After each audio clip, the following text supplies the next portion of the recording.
E agora, a gente vai abrir um espaço aqui para perguntas. Eu sei que tem muita gente aí já levantando a mão, já tem uma levantando a mão ali. Ó. A gente vai perguntar, você que está em casa nos assistindo também, pode enviar sua pergunta, que a gente vai tentar responder. O doutor Paulo vai subir aqui comigo para a gente responder as perguntas de vocês. O microfone aqui, pode passar para ela.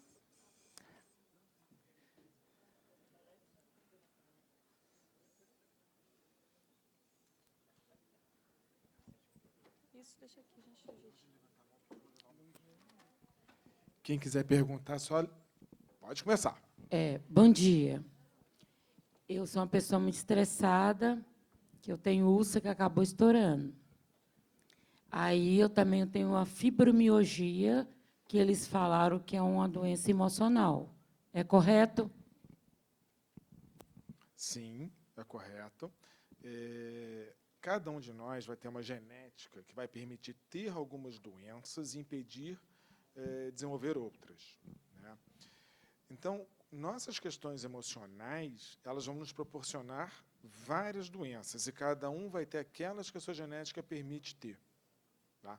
Então, no teu caso, já tem úlcera, já tem fibromialgia, não sei se tem vitiligo também ou não. Tenho uma pontinha no pé, mas não desenvolveu.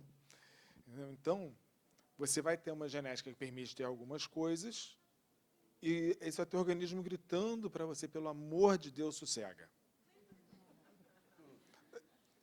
É verdade. A fibromialgia, ela ataca desde a ponta do meu pé até a cabeça, dói todo que é osso, dói tudo. E comecei com gastrite, depois virou úlcera, aí acabou estourando, sangrando por dentro. Então, é muito importante também no controle, nem sempre é fácil, acompanhamento psiquiátrico, psicológico, isso ajuda muito, a gente tem que se cuidar. Eu trato com psiquiatra, psicólogo, tomo até aquele remédio, morfina, né, codeína, e outros também, fluoxetina, outros que eles passam para mim, da faixa preta. Não, é importante continuar tratando isso aí. Tem que ficar bem. Obrigado a você. Oi, bom dia a todos. Doutor, sou a Priscila. Eu tenho duas dúvidas a respeito do tratamento de fototerapia. A primeira, eu queria saber se essa radiação artificial, se ela também dá suporte de vitamina D para nós, e se o resultado que eu obtiver fazendo fototerapia, se eu deixar de fazer, vai voltar a ficar branco novamente. Eu vou perder. Você fala da fototerapia. Então, se o vitiligo, lembra daquela curva que eu mostrei, da evolução do vitiligo? Se você está na fase de piora e para o tratamento, ele pode voltar. Se já passou da fase de atividade, entrou na fase de estabilização, você pode parar o tratamento, que ele vai continuar parado. É porque nem sempre a gente consegue saber disso, porque as pessoas têm uma sensação de que o vitiligo é muito agressivo, vai acontecer. Na verdade, geralmente não é. Ele vem, dá uma mancha, aí fica lá parado, aí 2, 3 meses depois aparece uma outra, ele fica quieto de novo, e assim ele vai. Então, às vezes, a gente tem a sensação de que ele está parado, mas ele não está. Aí você para o tratamento, às vezes o tratamento também está segurando, e aí ele volta a aparecer, porque ele está dentro da fase de atividade. Tá? Então, a vitamina D, também sobre a sua pergunta, né? A gente sabe que a exposição à radiação ultravioleta B é o que leva à síntese de vitamina D, né? Então, tudo vai depender da área que você vai usar o aparelho, né? Então, é indicado, geralmente, para sintetizar vitamina D num adulto normal, uma área de 15 minutos, um tempo de 15 minutos, rosto, colo, braços, essa área já é suficiente. Mas, se você fizer uma exposição de uma área suficiente para sintetizar a vitamina D, vai sintetizar, ela sintetiza a vitamina D, mesmo na forma artificial. Ela é idêntica, ela vai fazer os mesmos efeitos da natural. E, assim, o processo de pigmentação vai ocorrer, você vai pigmentar, se vai voltar depois, não vai ser influenciado pelo processo da fototerapia. Vai voltar ou não, de acordo com o que o teu vitiligo voltaria ou não. A Vânia Amaral, que está nos assistindo pelo canal do YouTube, perguntou: a associação de sol com fototerapia pode ter uma resposta mais rápida na pigmentação? A fototerapia, então, ela é super importante. Quanto mais vezes a gente faz durante a semana, né, maior o resultado. Então, nós podemos associar, sim, a fototerapia com o sol. No entanto, é super importante ficar atento à possibilidade de queimadura. Então, quando nós utilizamos os dois, é somente observar, não deixar queimar a mancha, né? Se você faz muita fototerapia ou muito sol, ou os dois associados em muita quantidade, pode ser feito, vai acelerar o processo, com certeza, mas tem que ser feito com cuidado, controlando os tempos para não haver queimadura.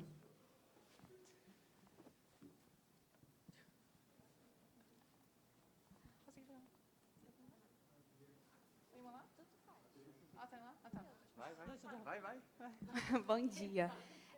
Algumas linhas de estudo dizem que o intestino tem uma relação muito forte com a imunidade, inclusive que ele seria o segundo cérebro, né?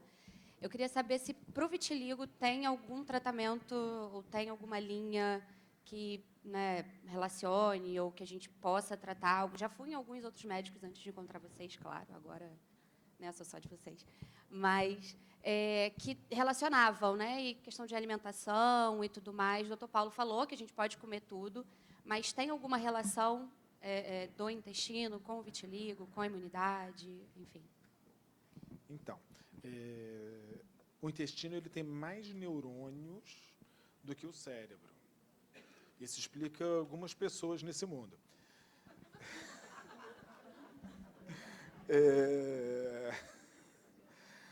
O intestino ele vai ter contato com muitas substâncias, né, com muita coisa. Ele vai que nós ingerimos, com micro-organismos, então ele tem realmente uma questão importante com a imunidade, mas isso não tem nenhuma relação com o vitiligo. O vitiligo ele realmente vai começar no cérebro mesmo, no oficial.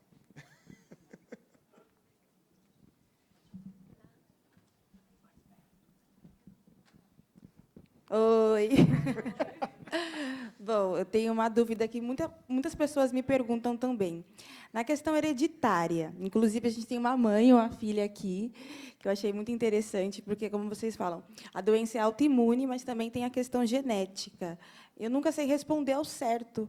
É autoimune, é genético? Fico nessa dúvida. Então, na verdade, é uma sequência de fatos, né? Você tem uma genética que permite ter vitiligo, aí você vai ter um fator ambiental, que é o estresse, coloca o vitiligo em atividade, e uma vez que ele entrou em atividade, o caminho final é a formação dos autoanticorpos, né, da autoimunidade. Então, você tem uma sequência ocorrendo. E a questão genética ela existe para todos os tipos de vitiligo, mas, geralmente, você não vê um aglomerado familiar importante. Tá? Tem famílias que eu pego que, realmente, assim, tem 8, 9 pessoas de vitiligo, mas, sei lá, deve ser 1 em 1000, assim. A maioria, quando tem ou não tem nenhum, ou tem uma tia, um primo, é coisa pouca. Muita gente fala isso, que pula geração. Não tem nada a ver. Não, porque o vitiligo ele envolve múltiplos genes. Então, a cada geração que vai passando, esses genes tendem a ser diluídos, né? Então, enquanto mais próximo do original, maior a chance de ter. Mais uma pergunta, vinda por mais uma participante do canal do YouTube, Josi Matos. Passei recentemente por um estresse emocional e minhas manchas, acho, que se tornou universal. Isso é possível? Como nós mencionamos, o estresse é um fator muito importante no vitiligo, né? Vai desencadear, muitas vezes, o início e levar às fases de piora, mas, geralmente, assim, você tem uma genética que vai determinar o grau de agressividade. Então, o estresse pode ser o gatilho para desencadear o processo que você já estava predisposto a desenvolver. Então, o estresse acelerou o processo de despigmentação, né, que ela já teria. Doutora e doutor Paulo, a partir de qual idade pode essa questão da medicação oral e das injeções? Medicação oral, nós vamos ter basicamente duas, né? Uma são os psoralenos, oxoralém, trisoralém, que nós não usamos, tá? E os corticoides orais eles podem ser feitos a partir de praticamente qualquer idade, tá? Mas assim, em criança nós evitamos, né? Mas a princípio pode ser feito qualquer idade. Hoje nós temos corticoides mais modernos, com muito menos efeito colateral. Pode falar mais alto? Posso. Então, os corticoides orais nós evitamos nas crianças, especialmente nas crianças pequenas, e injeção, geralmente só a partir de 10, 11, 12 anos, e ainda assim se a criança tolerar. E olha que tem criança que tolera muito melhor do que os adultos, viu? Que põe a mão lá e pá!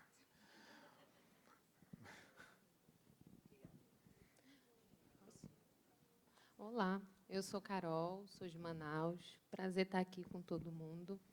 E, como você estava falando, né, eu quis perguntar sobre a questão da doação de sangue, porque eu, particularmente, sou profissional de saúde, já tentei doar sangue várias vezes na minha cidade, e eu tenho muita dificuldade, né, já fui com artigo, já conversei, e assim, é muito complicado. E eles não conseguem ter uma resposta plausível, né, que seja aceita. E, então, diante de dois especialistas, né, eu gostaria de tentar entender um pouco o que se passa através dessa questão, que a gente não consegue estar inserido nessa situação de doar sangue, de contribuir. Né, e é isso. Obrigada. Doar sangue, o que acontece? O vitiligo é dita como uma doença autoimune. Há doenças autoimunes que podem colocar a vida do receptor em risco. Lúpus, que pode atacar o coração, que pode atacar pulmão, rim, esclerose múltipla, tem várias doenças que podem atacar órgãos importantes. No vitiligo, você não teria nada disso, não teria nenhum problema aceitar a doação de sangue. Mas como entra no grupo das doenças ditas autoimunes, isso, muito banco de sangue não aceita. Tem banco de sangue que aceita, mas tem banco de sangue que não aceita.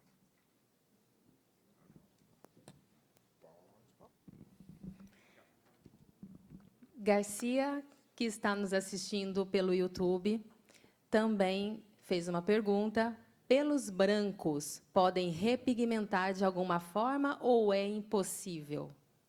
Não é impossível repigmentar pelos brancos, mas é algo um pouco mais difícil do que repigmentar a pele.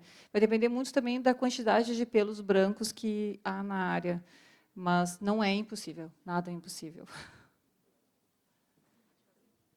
Doutor Paulo e doutora Patrícia, é uma pergunta bastante importante que eu passei por ela como mãe, né? Então eu queria que quando eu vi a minha filha, a Gabriela, apareceu um pontinho, né, nos olhos. Nós tivemos uma dificuldade grande de encontrar uma clínica, tivemos que pesquisar muito, e, graças a Deus, encontramos vocês. Né? E o importante que foi para nós, fui eu, foi a tia, foi quase a família toda para o consultório, e nós fomos muito acolhidos, né? Porque a gente estava desesperado. O que era aquilo? Né? Então, foi um momento assim, bastante difícil para a gente, pais, né? Essa orientação que os senhores nos deram, o acolhimento no consultório, tudo começou ali, né? De desacelerar o nosso desespero, porque o nosso desespero estava passando para ela, né? Ao invés da gente acalmá-la, nós estávamos deixando ela mais nervosa, que, na verdade, era o nosso desespero. Né? Então, eu queria que vocês falassem aí para os pais que estão nos vendo, esse acolhimento que é muito importante. Nessa hora, precisa da clínica como nunca. E eu agradeço muito vocês. A Gabriela, que está aqui hoje, ela tem um programa. E quando a criança vem, geralmente, quando a criança desenvolve qualquer problema, aquilo gera um sofrimento muito grande na família. A criança não entende aquele sofrimento porque ela não sofre com aquilo. Né? A família sofre. E o problema é que a família passa, muitas vezes, esse sofrimento para a criança, e a criança começa a se achar doente, porque ela vai em trocentos médicos. Né? Ela passa remédio assim, ela passa remédio assado, e ela não entende o que está acontecendo, porque para ela está tudo bem, para os amigos dela também está tudo bem. Né? O problema é dos pais, é dos tios, é dos avós, e não da criança. muito importante também, então, nessa hora, você explicar com calma o que está acontecendo, o que vai ser feito, como a criança, o que deve ser feito, fazer da maneira mais tranquila possível, mexer o mínimo com o dia a dia da criança. E as crianças, a partir de determinada idade, elas conseguem sentar contigo, elas conseguem conversar, e você vai ver que a maior parte delas não liga muito para aquilo. Né? Hoje eu vejo os adolescentes, eles pouco ligam para o vitiligo. Né? Os pais se incomodam muito mais. Né? Mesmo uma coisa interessante, mesmo os que não ligam, muitas vezes eles querem tratar, eles querem melhorar, mesmo sem ligar, apesar de mexer muito pouco com a vida deles. E os pais têm que entender que a criança ela vai ter algumas vantagens no tratamento. Geralmente, ela responde muito mais rápido que o adulto, o organismo está em construção, está numa fase de crescer, de reproduzir, e as células reproduzem mais fácil. Por outro lado, a criança tem muito menos controle sobre o emocional do que um adulto, então ela também entra em atividade, às vezes, mais do que um adulto. Né? E o importante é que, no final, seu filho vai estudar, vai casar, vai ter trabalho, vai ter família, vai dar tudo certo. Ninguém precisa sofrer por isso. Tá? Quem tiver que ficar na vida do seu filho, vai ficar, com ou sem mancha. Marisa Guimarães pergunta: existe algum exame para verificar a possibilidade de surgir vitiligo em nossos filhos? Não, ainda não existe. Tá? Nenhum exame genético que permita saber disso. E mesmo que existisse um exame genético que dissesse que ele pode ter filhos, que o filho pode ter vitiligo, não significa que ele vai ter, mesmo que ele tenha uma genética que permita. E descobrir se o filho vai ter ou não é para quê, né? Não tem nada que a gente vai poder fazer. Então, deixa rolar, né? Se tiver, a gente vê o que faz, mas não tem que ficar antevendo o problema, né? Então, realmente acho desnecessário ter até mesmo um teste genético. Bom dia. Eu sou estudante de radiologia e uma dúvida é sobre a radiação ionizante, se ela faz algum tipo de mal para a pessoa portadora do vitiligo. Olha, a radiação que nós usamos para o vitiligo é muito específica, né, pelo comprimento de onda que ela apresenta. Né? Então, eu acredito que a radiação ionizante vai fazer tanto mal quanto faz para uma outra pessoa qualquer, porque o tipo de luz que nós usamos tem um comprimento de onda específico, né, de 311 nanômetros, no caso do UVB. Então, é esse tipo de radiação que vai fazer o efeito terapêutico na pele. Mas não vai haver, em relação à radiação ionizante, diferença em relação a quem tem ou não vitiligo. Temos mais 5 minutos de perguntas, então Eu queria pedir para ela ficar em pé. Olha a camisa dela, que linda.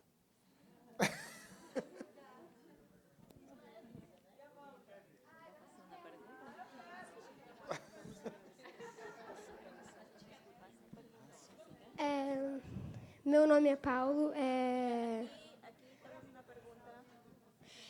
Meu nome é Paulo Luzio. Eu queria saber como o vitiligo cresce.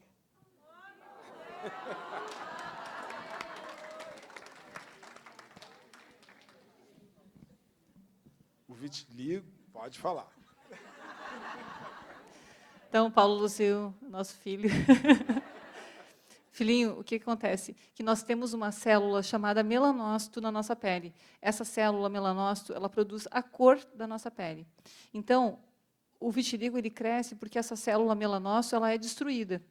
Muitas vezes ela é destruída por um processo autoimune. O que significa isso? Que as células de defesa, que são as células de defesa do nosso corpo, elas começam a destruir a nossa própria célula de pigmento.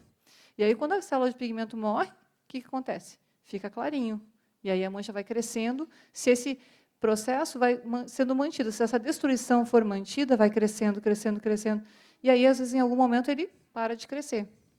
Mas é porque a célula de defesa enlouqueceu e resolveu atacar o nosso próprio corpo. Isso é na maioria das vezes. Às vezes, pode acontecer de que um nervo que a gente tem lá na pele, ele passa por ali e ele destrói, ele libera uma substância que destrói a célula de pigmento. E aí, quando não tem célula de pigmento, a mancha vai crescendo, porque a pele vai ficando clarinha. Entendeu?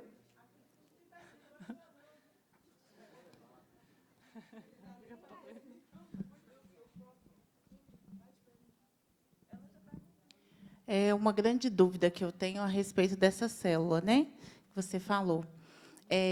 A partir do momento que uma pessoa tem uma anemia, fica mais os glóbulos brancos, não é isso? Ela pode adquirir as manchas ficarem maiores com anemia também? Essas células são destruídas e pode ajudar a aumentar? O vitiligo, assim, o vitiligo ele não vai ter nenhuma relação com a anemia. Tá, então a pessoa tendo anemia... Problema nenhum. O problema de anemias muito graves não, é que elas colocam em risco a vida, né? E o organismo vai parando de funcionar como um todo, então pode dificultar a resposta ao tratamento. Mas, assim, uma pessoa com uma anemia grave também, o vitiligo é secundário, terciário ali no problema. Posso... Aqui no fundo, é Bárbara. A Bárbara. Eu tenho uma dúvida, porque quando teve aquela época de Covid, a gente falava muito de coronavírus, a gente ficava um pouco sem informações em relação de... Não a doutora acabou de comentar que o nosso sistema autoimune é meio confuso, doidinho. Isso significa que o nosso sistema autoimune é forte, ele é confuso. A gente pode afirmar que ele é forte por estar atacando as células de melanócito? Ou a gente não sabe se isso é uma fortaleza, se é o quê? Eu sempre tive essa dúvida e queria perguntar pessoalmente. É um sistema imunológico absolutamente normal. Quem vem com defeito são basicamente os melanócitos. Então, esses melanócitos defeituosos não vão ser reconhecidos pelo sistema imunológico. E se o sistema imunológico não reconhece, ele tem que ir lá matar o melanócito. Ele não reconheceu, essa é a função dele. Tá? Mas o sistema imunológico funciona absolutamente igual ao de qualquer outra pessoa. Quem tem vitiligo não tem maior chance de ter pneumonia, gripe, gastroenterite, nada. E muitas pessoas, após a vacina, relataram que repigmentaram também, inclusive eu. Eu tomei a vacina, Patrícia, que não está aqui, algumas pessoas repigmentaram bastante até. Minha pergunta é, tem alguma coisa, ainda está muito cedo para a gente afirmar, né? Se tem relação, o que acontece? Provavelmente não tem relação. E tem tanta gente afirmando que melhorou, quanto gente afirmando que piorou quando tomou a vacina. Tem os dois lados. Não.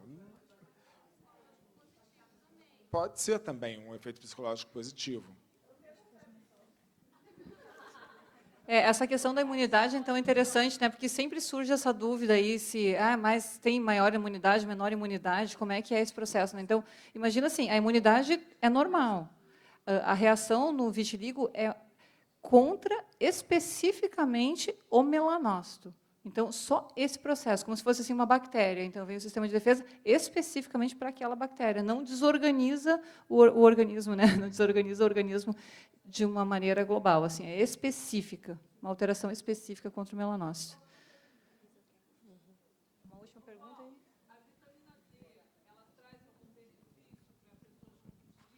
Então, a pergunta dela foi se vitamina D traz algum benefício para as pessoas com vitiligo. Não. A vitamina D ela virou uma panaceia hoje assim na medicina, parece que resolve tudo. Então, no Covid, a vitamina D em altas doses vai diminuir o risco de um Covid grave.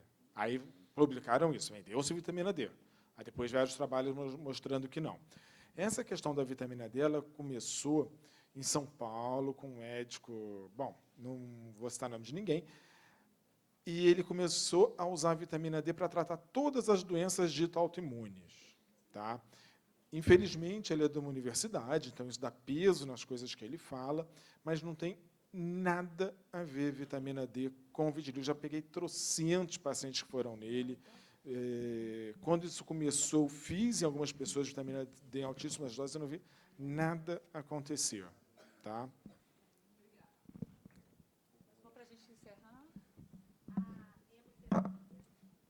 Autoemoterapia, a ideia é bem boa.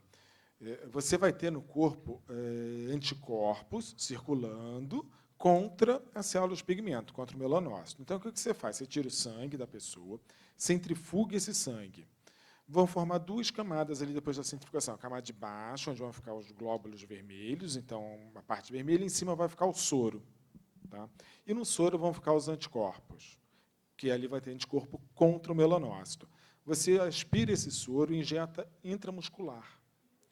Qual que é a ideia? É que isso faça anticorpos contra os anticorpos. Tá? A ideia é ótima, legal, mas não funciona. E o próprio médico que inventou, que desenvolveu isso, ele falou que não funciona, mas tem gente que faz. E hoje é proibido pelo Conselho Federal de Medicina o uso de autohemoterapia. Encerramos nosso tempo de perguntas e respostas. Pessoal, eu queria só fazer um agradecimento aqui especial à Terapim, que é a empresa que produz o aparelho de fototerapia portátil que nós indicamos. Há vários aparelhos de fototerapia no mercado. A Terapim nós realmente recomendamos muito, pela competência da empresa, realmente em fornecer um aparelho que tem uma área de abrangência excelente. Realmente, assim, temos indicado muito. Muito obrigada por acreditar no nosso trabalho e por patrocinar o nosso evento, por promover esse momento aqui, que para todos nós é super significativo e importante. Então, meu agradecimento à Terapim.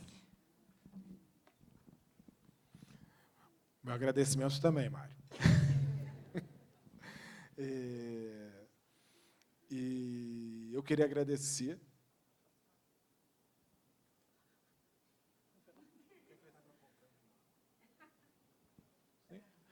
E eu quero agradecer também ao Veline. O Veline também patrocinou o evento. Fazer o evento é custoso e eles ajudaram muito na realização do evento. A Oveline, eu posso falar que eu conheço desde que ela começou, porque como eu sou muito branco, eu sempre me queimei muito na praia, então desde novo, desde que as camisas surgiram, quem trouxe primeiro as camisas à prova do sol para o Rio, para o Brasil, foi a Oveline, e sempre usei. Tá? Quem me encontrar na praia vê que eu estou de camisa. Então, eu queria agradecer muito. Quando eu comecei, eles só tinham, sei lá, 1, 2 modelos, hoje eles têm um monte. E a loja... Eles estão com desconto, acho que de 20%, ou 25%, acho que é 20%, para o Vitiligo Day. Então, entrou no site para comprar, coloca lá o cupom de desconto Vitiligo Day, que dá o desconto. E eles farão um sorteio, então, na hora do intervalo, vocês podem visitar o estande para fazer as suas inscrições para o sorteio. Então, pode passar por ali.